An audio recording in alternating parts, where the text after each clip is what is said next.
बहन भाई ऐसे होंगे जो व्रत करे होंगे तो उन्होंने एक टाइम फलाहार किया होगा, एक टाइम जम के बोलो भोजन किया होगा। आप में से कई लोग ऐसे होंगे जिन्होंने एक टाइम फलाहार करा तो दूसरे समय पर भी फलाहार किया होगा। आप में से कुछ लोग ऐसे होंगे जो एक टाइम केवल फलाहार करे होंगे, दूसरे समय कुछ भी नहीं लिया होगा। बोलो बोलो, सही है कि गलत है? अब ईमानदारी से बोलना। आप में से कई लोग ऐसे होंगे जिन्होंने दिन भर कुछ भी नहीं खाया होगा, केवल एक गिलास दूध, एक फल और बाबा का प्रसाद लेकर और व्रत कर लिया।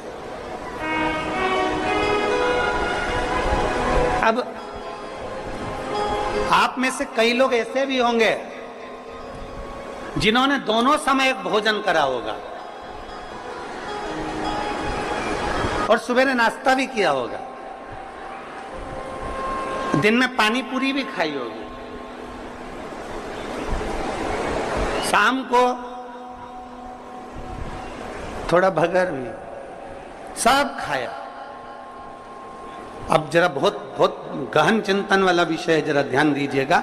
एक व्रत करा, एक टाइम भोजन, एक टाइम फलाहार, एक ने व्रत करा दोनों समय फलाहार, एक ने व्रत किया कि मैं कुछ नहीं खाऊंगा, एक फल, एक गिलास दूध, एक ने सब कुछ खाया, मतलब दिन भर भोजन कर,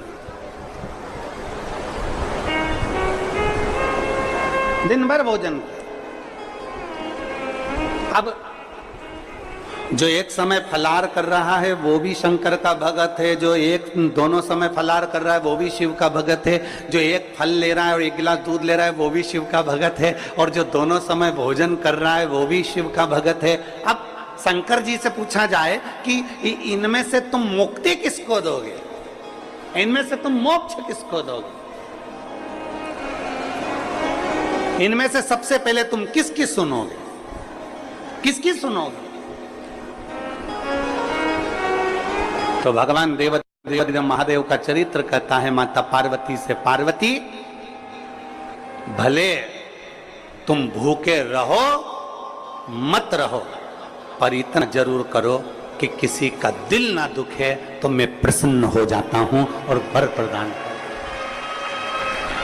तुमने व्रत किया ना किया, तुमने साधना करी ना करी, तुमने तप किया ना किया, तुमने उपास किया ना किया, पर इतना जरूर करो कि जिस दिन तुम्हारा व्रत, जिस दिन तुम्हारा उपवास है, उस दिन तुम्हारे मुख से अपशब्द ना निकले। जिस दिन तुम्हारा व्रत है उस दिन तुम्हारे मुख से आड़ा टेढ़ा ना निकले। जिस दिन तुम्हारा व्रत है उस दिन तुम अपने पिता,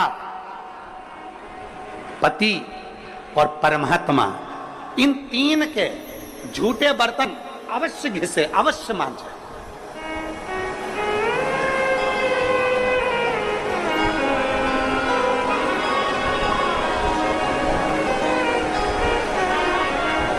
घर के सारे बर्तन मांजने वाली कोई आए वो मांजे, मना नहीं है, पर 3 बर्तन अपने को खुद मांजना चाहिए। पहले नंबर पर पिता के झूठे बर्तन, दूसरे नंबर पर पति के झूठे बर्तन, और तीसरे नंबर पर परमात्मा के झूठे बर्तन हमें स्वयं मांजना चाहिए, हमें स्वयं। इन 3 के बर्तन अगर दूसरे मांजते हैं तो आधे से ज्यादा वस्तु पर हक जो बर्तन मांजता है उसका हो जाता है।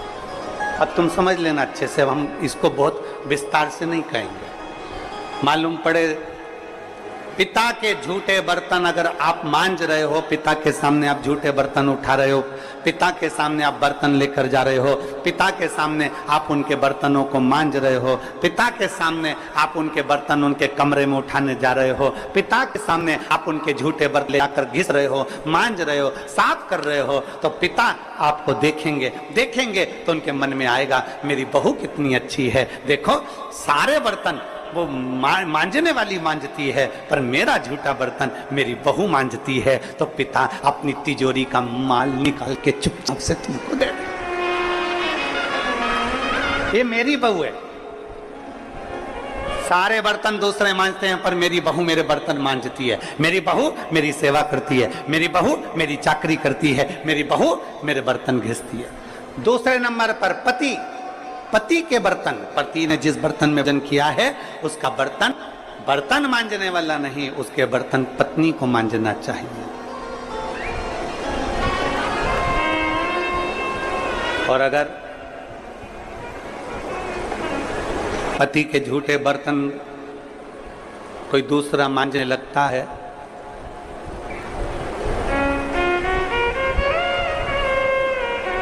तो एक दिन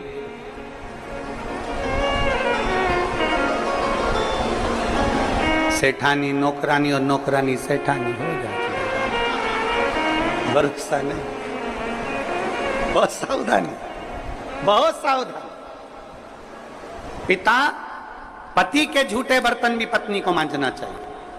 स्वामी के झूठे बर्तन मांजोगी, पति की दृष्टि में आएगा सारे घर के बर्तन दूसरे मांजते हो, पर मेरी पत्नी मेरे बर्तन मांजती है, पत्नी मेरे झूठे बर्तन उठाती है, मेरी पत्नी मेरे झूठे बर्तन संभालती है, मेरी पत्नी मेरे झूठे बर्तन उठाकर रखती है। मतलब उसकी दृष्टि में आपका भाव बढ़ता चले जाएगा। तो आपको जिस दिन तुम बोलो कि मुझे ये चाहिए, पति को याद आ जाएगा ये मेरी सेवा करती है, झूठे बर्तन तक संभालती है, तो तुरंत साड़ी भी दिलाएगा, करवा चौथ की अंगूठी भी दिलाएगा, निश्चित। एक पिता, एक पति, और तीसरे नंबर पर बोलो, सब बोलो जम के जरा, परमात्मा।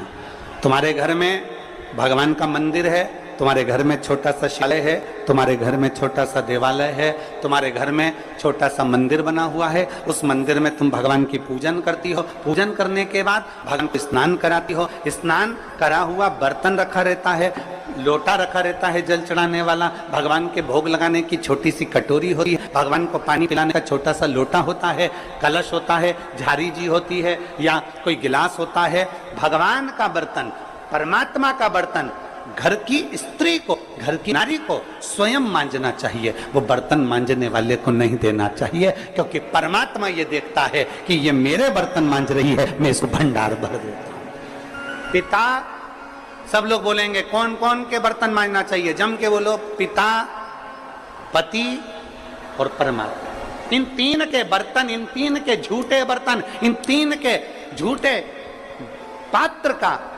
घिसना, झूठे बर्तन को मांजना श्रेष्ठ। पिता, पति और परमात्मा।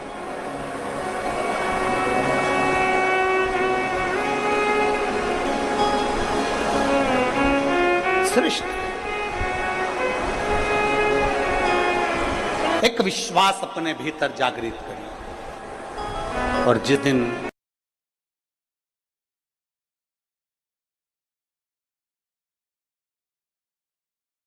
कोई सा भी व्रत, आपका सोमवार का व्रत है, आपका शिव जी का अगर कोई व्रत कर रहे हो, तो उस दिन आप भगवान शंकर को चढ़ाने के लिए बेलपत्र मत तोड़ो, एक दिन पहले तोड़ो।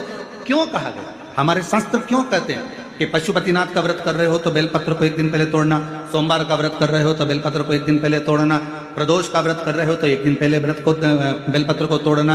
एक दिन पहले उस बेलपत्र को क्यों तोड़ा जाता है? जिस दिन हमारा व्रत रहता है उस दिन हम बेलपत्र क्यों नहीं तोड़ सकते? तो हमारा शास्त्र कहता है, शिव महापुराण वर्णन करती है कि जिस बेलपत्र की पूजन आप साल भर में अगर एक दिन भी आपने बेलपत्र को जल चढ़ाया है, एक दिन भी बेलपत्र को नमन करा है, एक दिन भी बेलपत्र के वृक्ष को यदि तुमने पूजा है, साल भर में एक दिन भी आपने अगर बेलपत्र की आराधना करी है, तो आप जब जब सोमवार का व्रत रखती हो, प्रदोष का व्रत रखते हो, आप जब जब शिवरात्रि का व्रत रखते हो, आप जब संकट सोमवार का व्रत रखते हो, पशुपति व्रत रखते हो, तो तुम्हारे उस व्रत को सफल बनाने के लिए बेलपत्र का वृक्ष भी तुम्हारे लिए व्रत रखता है, जिससे तुम्हें उस फल की प्राप्ति।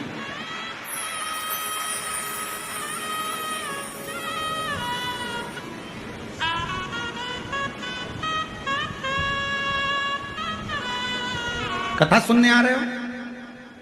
घर के बाहर बेलपत्र का पेड़ है, कथा श्रवण करने जा रही हूं, बेलपत्र का वृक्ष है। नहीं, आपको अगर कथा सुनने जा रहे हो तो बेलपत्र अगर चढ़ाना है तो एक दिन पहले आप बेलपत्र को उतारो कथा सुनने के लिए जा रही हूं और बेलपत्र रास्ते में से तोड़ कथा में जाकर बैठ गई।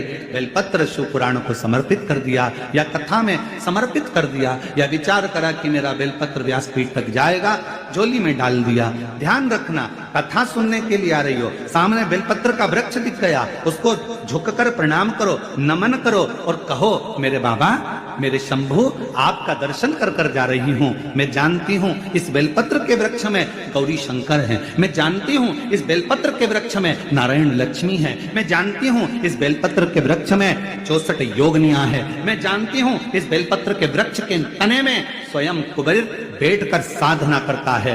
इस बेलपत्र के वृक्ष को मैं नमन करती हूँ। बाबा, आपसे प्रार्थना करती हूँ कि मैं कथा सुनने के लिए जा रही हूँ, जब मैं कथा सुनकर वापिस आऊं ना, हे बेलपत्र महारानी, हे बेलपत्र के वृक्ष, हे शंकर, ऐसी कृपा करना कि मेरी खाली झोली को भंडार से भर देना, उसको नमन कर।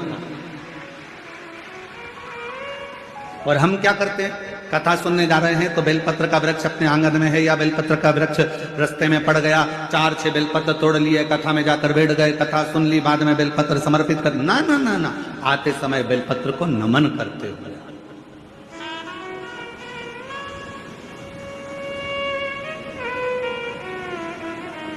प्रणाम करते हुए